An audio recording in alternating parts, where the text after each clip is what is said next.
വർദ്ധിക്കുന്ന സ്വർണ ശേഖരവുമായി നമ്മുടെ reserve bank of India 1935 reserve bank of India ഒരു ജോയിന്റ് സ്റ്റോക്ക് കമ്പനിയായിട്ട് ഫോം ചെയ്യപ്പെടുന്നത്.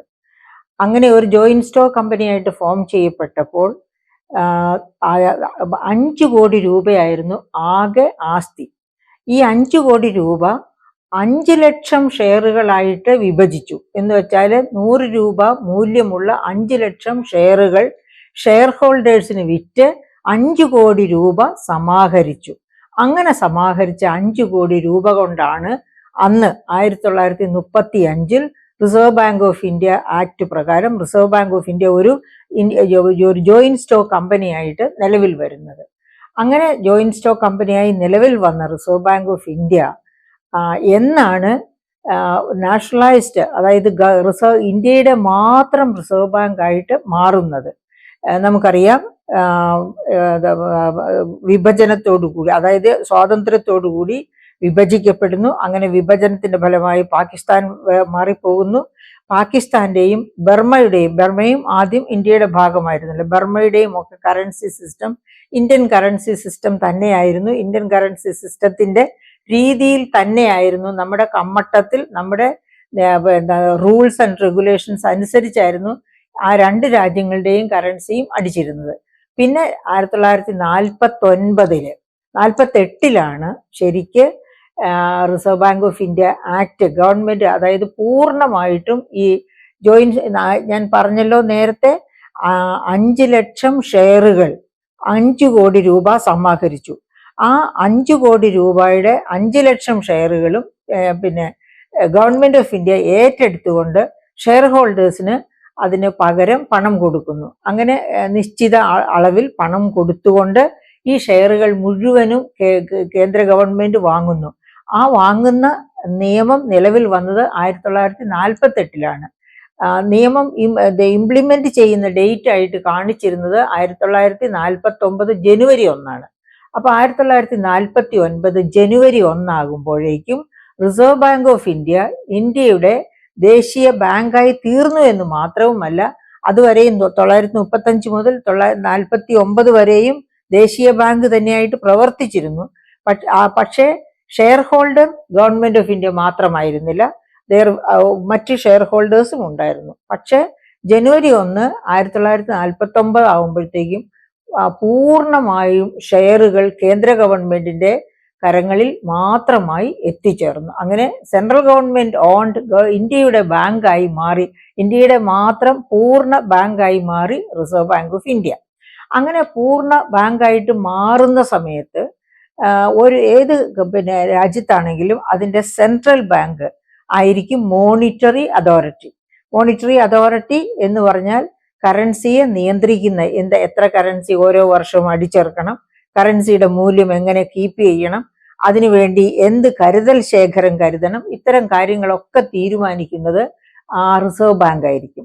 റിസർവ് ബാങ്ക് ഒരു ഓട്ടോണമസ് ബോഡിയാണ്. ബട്ട് അതേ സമയത്ത് തന്നെ അതിന് ഗവൺമെന്റ് ഓഫ് ഇന്ത്യയോട് ചില കടപ്പാടുകളുണ്ട്. എന്ന് വെച്ചാൽ ഗവൺമെന്റ് ഓഫ് ഇന്ത്യയുടെ നയങ്ങൾ, റിസർവ് ബാങ്ക് ആ നയങ്ങൾ ഫോളോ ചെയ്യുകയല്ല, ഗവൺമെന്റിന്റെ നയങ്ങളെ സ്വാധീനിക്കാൻ റിസർവ് ബാങ്കിന് കഴിയണം. അതുപോലെ ഗവൺമെന്റിനും, അതായത് നല്ലവണ്ണം പ്രവർത്തിക്കുന്ന ഒരു ഗവൺമെന്റിന് തീർച്ചയായും റിസർവ് ബാങ്കിന്റെ നയങ്ങളെയും സ്വാധീനിക്കാൻ കഴിയണം. അങ്ങനെ അനുപൂരകങ്ങളായി പ്രവർത്തിക്കേണ്ട 2 ഇൻസ്റ്റിറ്റ്യൂഷൻസ് ആണ് ഗവൺമെന്റ് ഓഫ് ഇന്ത്യയും അതുപോലെ തന്നെ റിസർവ് ബാങ്ക് ഓഫ് ഇന്ത്യയും. അപ്പോൾ ഈ കറൻസി വെറുതെ കറൻസി അച്ചടിച്ച് വിട്ടാൽ മതിയോ? 100 രൂപ നോട്ട് അല്ലെങ്കിൽ 500 രൂപ നോട്ട്, നമുക്കറിയാം ഒരു ചെറിയ പേപ്പർ തുണ്ടാണ് ഈ കറൻസി എന്ന് പറയുന്നത്.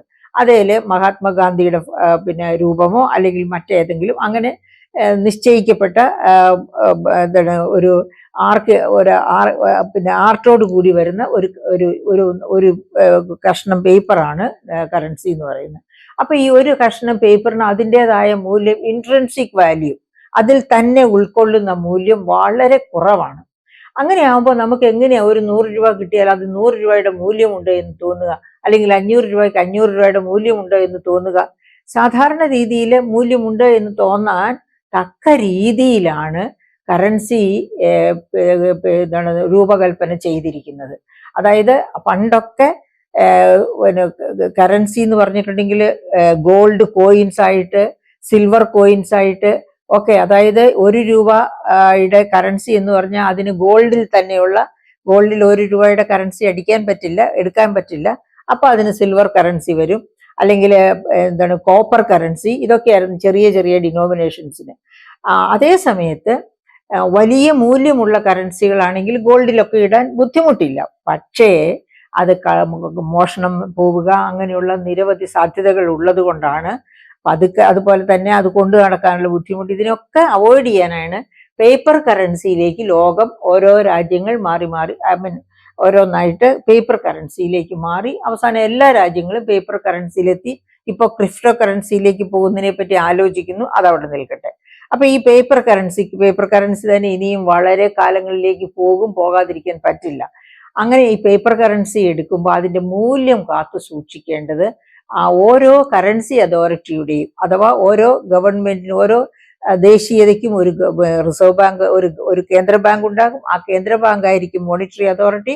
ആ മോണിറ്ററി അതോറിറ്റിക്ക് കറൻസിയുടെ മൂല്യം കാത്തു സൂക്ഷിക്കുക എന്നുള്ളത് വളരെ അത്യാവശ്യമാണ്. അതായത് സമ്പദ്ഘടനയുടെ വളർച്ചയെ വളരെയധികം സ്വാധീനിക്കുന്ന ഒന്നാണ്. അതായത് സ്ട്രോങ് ആയിട്ടുള്ള കറൻസി, പണം, മൂല്യച്യുതി ഉണ്ടാകാത്ത, മൂല്യം വർദ്ധിച്ചുകൊണ്ടിരുന്നാൽ കുഴപ്പമില്ല, പക്ഷെ മൂല്യം താഴേക്ക് പോകുന്ന കറൻസി ആകാൻ പാടില്ല. അപ്പൊ മൂല്യച്യുതി വരാത്ത കറൻസി, അതിനു വേണ്ടി ഒരു വിദ്യയുണ്ട്. ആ വിദ്യയാണ് ശേഖരം, സ്വർണ ശേഖരം, ഫോറിൻ എക്സ്ചേഞ്ച് ശേഖരം. അതായത് നമുക്ക് വളരെ പ്രധാനപ്പെട്ട, അതായത് എന്താണ് ഡോളർ പോലെ, പൗണ്ട് സ്റ്റേർലിംഗ് പോലെ, ജാപ്പനീസ് യെൻ പോലെ, അങ്ങനെ വളരെ പ്രധാനപ്പെട്ട വേൾഡ് കറൻസീസ്, അങ്ങനെയുള്ള കറൻസീസിന്റെ ഒരു ശേഖരം കുറച്ച്, കൂടാതെ സ്വർണം. അപ്പൊ അതിന് നമ്മുടെ കറൻസി സിസ്റ്റത്തിന് പല പ്രിൻസിപ്പിൾസ് ഉണ്ട്. കറൻസി സിസ്റ്റം ഫോളോ ചെയ്യുന്നത്, ഇന്ത്യ ഫോളോ ചെയ്യുന്ന കറൻസി സിസ്റ്റം എന്ന് പറയുന്നത് മിനിമം റിസർവ് പ്രിൻസിപ്പിൾ ആണ്. ഒരു മിനിമം റിസർവ് കമ്മട്ടത്തിൽ, അതായത് പണമടിക്കുന്ന കേന്ദ്രത്തിൽ സൂക്ഷിക്കണം. മിനിമം റിസർവ് എന്ന് വെച്ചാല്, അതായത് മിനിമം റിസർവ് എന്ന് തീരുമാനിച്ച് ഇന്ത്യയിൽ വെച്ചിരുന്നത് 935 മുതലേ ആ കറൻസി പ്രിൻസിപ്പിൾ ഉണ്ട്. 949 അതിനെ ഒന്ന് റീഇറ്ററേറ്റ് ചെയ്തു, അതിനെ ഒന്ന് അരക്കിട്ടുറപ്പിച്ചു. അപ്പൊ എങ്ങനെയാണ് ഈ കറൻസിയുടെ ശേഖരം എന്ന് പറയുന്നത്? 115 കോടിയുടെ സ്വർണം. അന്നത്തെ 115 കോടിയാണ് 1949 അല്ലെങ്കിൽ 1935 തന്നെ 115 കോടിയുടെ സ്വർണമാണ്. വലിയ സ്വർണശേഖരം അന്ന്. കാരണം എന്താണെന്ന് വെച്ചിട്ടുണ്ടെങ്കിൽ 1947 60 രൂപയേ ഉള്ളൂ ഒരു പവൻ സ്വർണത്തിന് വില. അങ്ങനെയുള്ള കാലഘട്ടത്തിലാണ് 115 കോടി രൂപയുടെ സ്വർണം ശേഖരമായിട്ട് വെക്കുന്നത്. അന്ന് 1935 അതിലും കുറവായിരിക്കും, ഈ 60 രൂപയിലും ഒക്കെ കുറവായിരിക്കും സ്വർണത്തിന്റെ വില.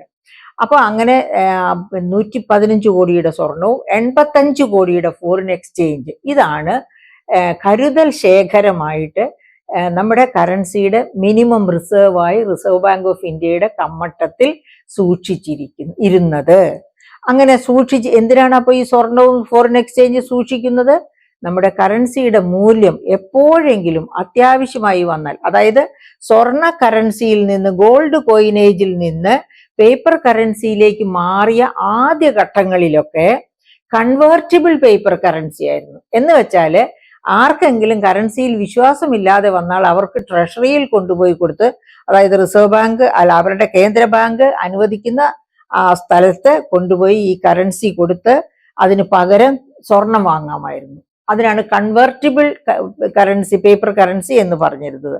അപ്പൊ പിൽക്കാലത്ത് കൺവേർട്ടിബിൾ പേപ്പർ കറൻസിയും ഇൻകൺവീനിയന്റ് ആണ്, അസൗകര്യമാണ്, അസാധ്യമാണ്. കാരണം ഒരുപാട് സ്വർണം വേണം. ഒരു സുപ്രഭാതത്തിൽ എല്ലാവരും കൂടി ഞങ്ങളുടെ കറൻസി ഞങ്ങൾക്ക് വേണ്ട, ഞങ്ങൾക്ക് സ്വർണം വേണമെന്നും പറഞ്ഞ് ഒരു ഓട്ടം അങ്ങോട്ട് ബാങ്കിലേക്ക് ഓടിയാല് കറൻസി സിസ്റ്റവും രാജ്യവും ഫെയിലാകും. അപ്പൊ അങ്ങനെ വരാതിരിക്കാനായിട്ട് ഇൻകൺവേർട്ടിബിൾ പേപ്പർ കറൻസി എന്നുള്ളതിനെ ആക്കി മാറ്റി. കൺവേർട്ടിബിൾ പേപ്പർ കറൻസിയെ ഇൻകൺവേർട്ടിബിൾ പേപ്പർ കറൻസി, മാറ്റാൻ പറ്റാത്ത പേപ്പർ കറൻസി ആയിട്ട് മാറ്റി. പക്ഷെ അങ്ങനെ കറൻസിയെ കൺവേർട്ട് ചെയ്യാൻ പറ്റില്ല എന്ന രീതിയിൽ മാറ്റിയെങ്കിലും ശേഖരം നിർബന്ധമാക്കി.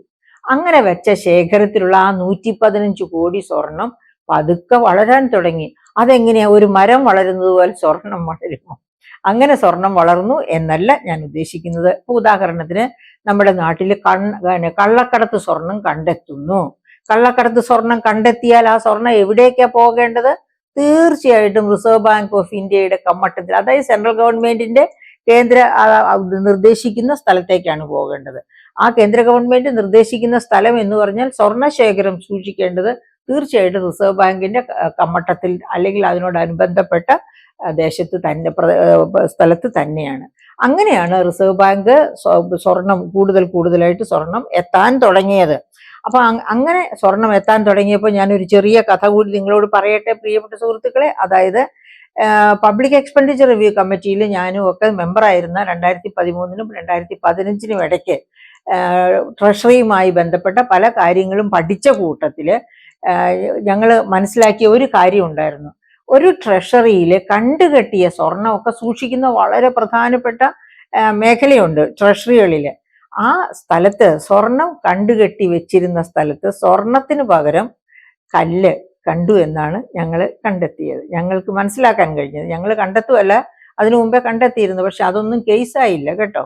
അപ്പൊ അത് വായിച്ച സമയത്ത് ഞാൻ ഓർത്തത് അഹല്യ മോക്ഷത്തെ പറ്റിയാണ്. അഹല്യയെ കല്ലാക്കി മാറ്റി, പിന്നെ ഭഗവാന്റെ പാദസ്പർശം ഏറ്റപ്പോഴാണ് വീണ്ടും അഹല്യയായി വന്നത് എന്ന് പറഞ്ഞതുപോലെ തൻ്റെ ഇടമുള്ള ഒരു ഒരു ഒരു എന്താ പറയുക, ഇങ്ങനത്തെ കേസസ് ഒക്കെ നോക്കാനുള്ള ഒരു വകുപ്പ് കേരളത്തിൽ ഉണ്ടായിരുന്നെങ്കിൽ കല്ലായി മാറിയ സ്വർണം വീണ്ടും സ്വർണമായി മാറുമായിരുന്നല്ലോ എന്ന് ഞാൻ ഓർത്തു. അപ്പൊ ഈ കടത്ത് സ്വർണം പിടിച്ചാൽ അത് മുഴുവനും കമ്മട്ടത്തിൽ ചെല്ലണമെന്ന് നിർബന്ധമില്ല. അത് സത്യസന്ധതയെ പിന്നെ അനുസരിച്ചിരിക്കും. സത്യസന്ധത എങ്ങനെയാണ് ഇതിനൊക്കെ പോകുന്ന ഉദ്യോഗസ്ഥരുടെ സത്യസന്ധതയെ ആശ്രയിച്ചിരിക്കും ആ സ്വർണം റിസർവ് ബാങ്കിന്റെ കമ്മട്ടത്തിൽ എത്തുന്നുണ്ടോ ഇല്ലയോ എന്നുള്ളത്. ഏതായാലും സത്യസന്ധരായ ഉദ്യോഗസ്ഥർ ഇന്ത്യയിൽ ഉണ്ട്. അതുകൊണ്ടാണ് ആ ഗോൾഡ് ശേഖരം ഓരോ വർഷവും വർദ്ധിച്ചു വരുന്നു. അത് മാത്രവുമല്ല, പിൽക്കാലത്ത് അതായത് മൻമോഹൻ സിംഗ് പ്രധാനമന്ത്രിയായിരുന്ന കാലത്ത് തന്നെ 200 ടൺ സ്വർണം അതായത് ആഗോള വിപണിയിൽ നിന്ന് വാങ്ങി. അതായത് സ്വർണത്തിന്റെ വില കുറഞ്ഞിരിക്കുന്ന സാഹചര്യത്തില് അദ്ദേഹം ഒരു റിസർവ് ബാങ്ക് ഓഫ് ഇന്ത്യയുടെ ഗവർണറായിരുന്നു. വളരെ പ്രഗത്ഭനായ ഗവർണറായിരുന്നു.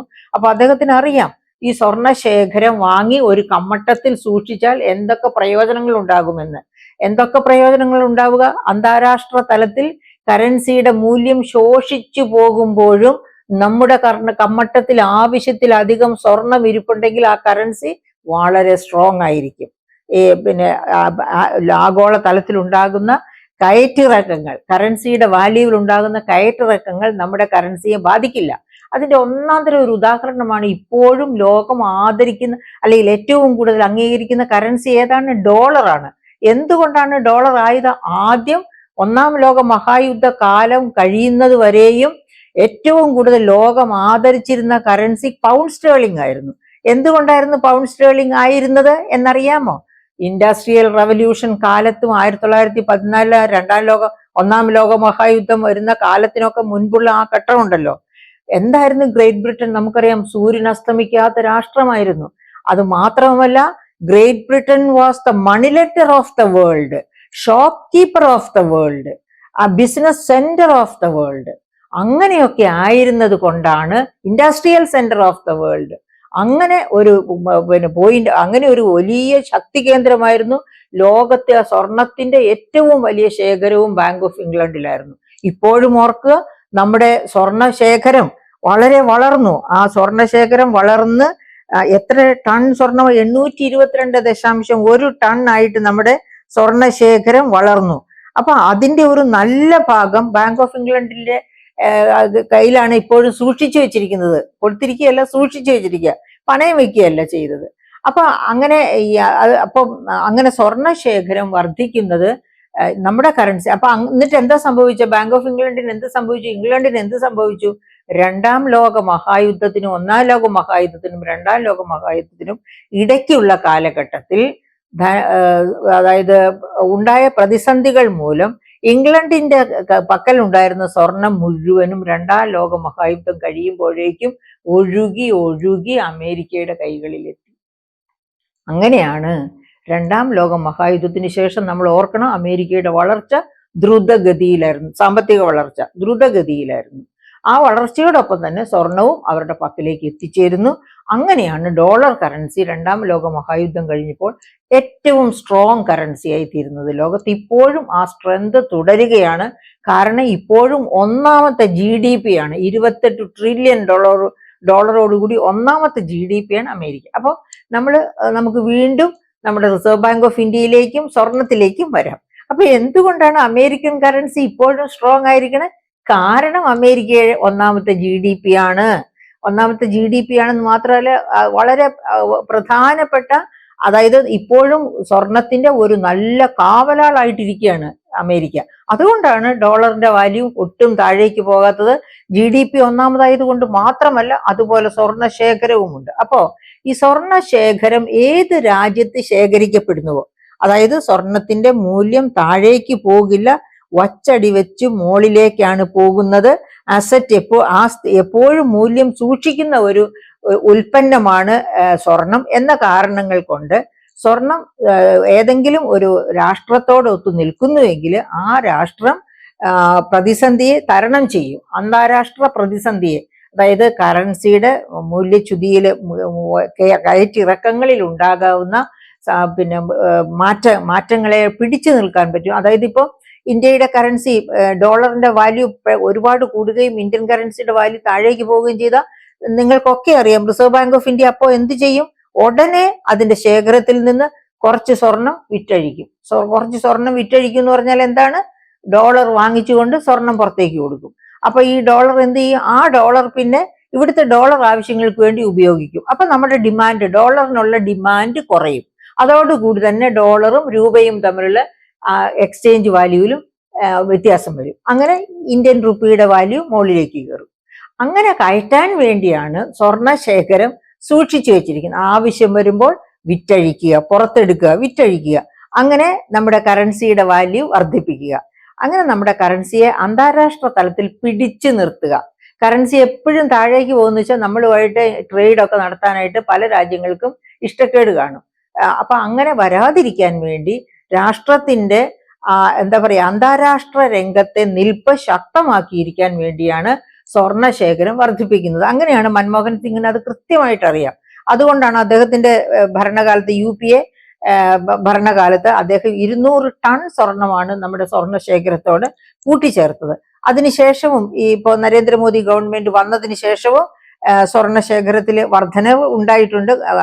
ഇപ്പോ നമ്മുടെ ആകെ സ്വർണ ശേഖരം എന്ന് പറയുന്നത് 822.1 ടൺ സ്വർണമാണ്.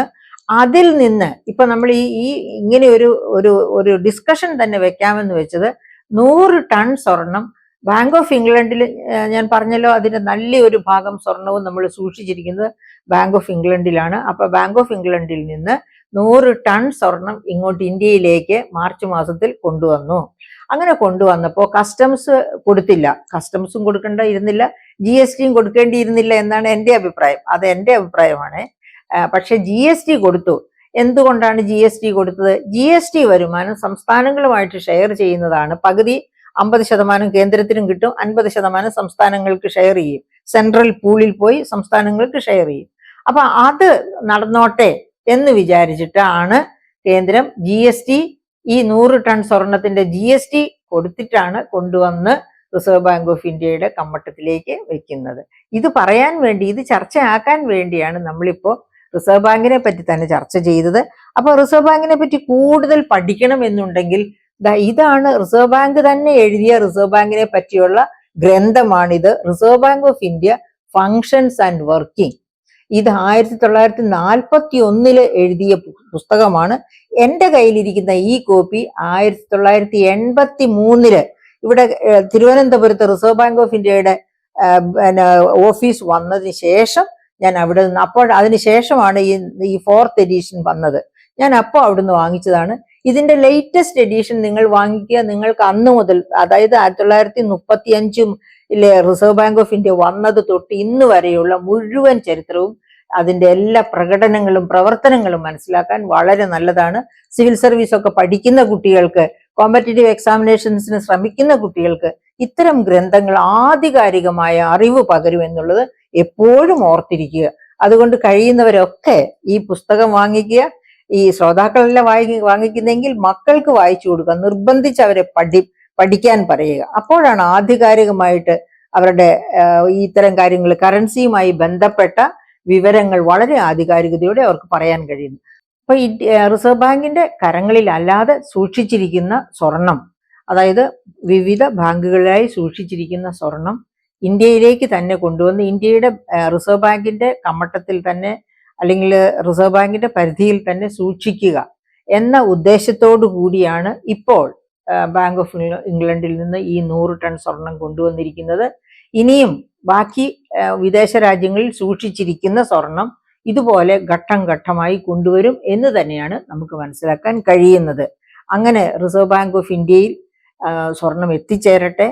ഒരു കാലത്ത് ഗ്രേറ്റ് ബ്രിട്ടന്റെ കയ്യിലുണ്ടായിരുന്ന സ്വർണം പോലെ, അത് കഴിഞ്ഞ് ഇപ്പോൾ അമേരിക്കയുടെ കയ്യിലുള്ള സ്വർണം പോലെ, ഇനി വരും കാലത്ത് ഇന്ത്യയുടെ കയ്യിൽ സ്വർണം എത്തിച്ചേരട്ടെ. അങ്ങനെ ഇന്ത്യ ലോകത്തിലെ ഏറ്റവും വലിയ സാമ്പത്തിക ശക്തിയായി വളരട്ടെ എന്ന് നമുക്ക് പ്രത്യാശിക്കാം. ഞാൻ പറയുന്ന സാമ്പത്തിക ശക്തി $5 ട്രില്യൺ സാമ്പത്തിക ശക്തി അല്ല കേട്ടോ. $5 ട്രില്യൺ 144.17 കോടി ജനങ്ങളും എന്ന് പറഞ്ഞാൽ പെർ ക്യാപിറ്റ ഇൻകം വെറും $1200 ആയിരിക്കും. അങ്ങനെ പെർ ക്യാപിറ്റ ഇൻകം ഉള്ള ഒരു രാജ്യമായി ഇന്ത്യ മാറിയത് കൊണ്ട് പ്രത്യേകിച്ച് ഒരു പ്രയോജനവുമില്ല. നമുക്ക് എന്താണ് വേണ്ടത്?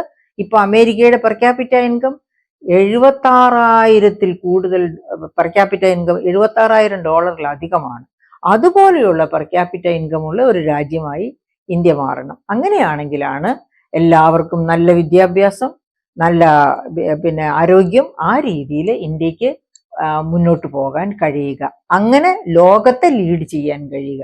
ഇപ്പൊ ഇന്ത്യക്ക് ലോകത്തെ ലീഡ് ചെയ്യാൻ കഴിയും എന്നൊക്കെ പറയുന്നത് വെറും പാഴ്വാക്ക് മാത്രമാണ്. കാരണം പെർ ക്യാപിറ്റ ഇൻകം $1200 നിൽക്കുന്ന സമയത്ത് എന്ത് ലീഡിംഗ് ആണ് നമുക്ക് ലോകത്തിന് നൽകാൻ കഴിയുക? ലോകത്തിന്റെ പുറകെ പോവുകയല്ലാതെ ലോകത്തിന്റെ മുൻപേ ലോകത്തെ നയിച്ചു കൊണ്ടുപോകുവാൻ ഈ കപ്പാസിറ്റി നമുക്ക് തീർച്ചയായിട്ടും പോരാ. എന്തായാലും നമ്മുടെ റിസർവ് ബാങ്ക് കാലക്രമേണ പ്രാപ്തമായി വരട്ടെ.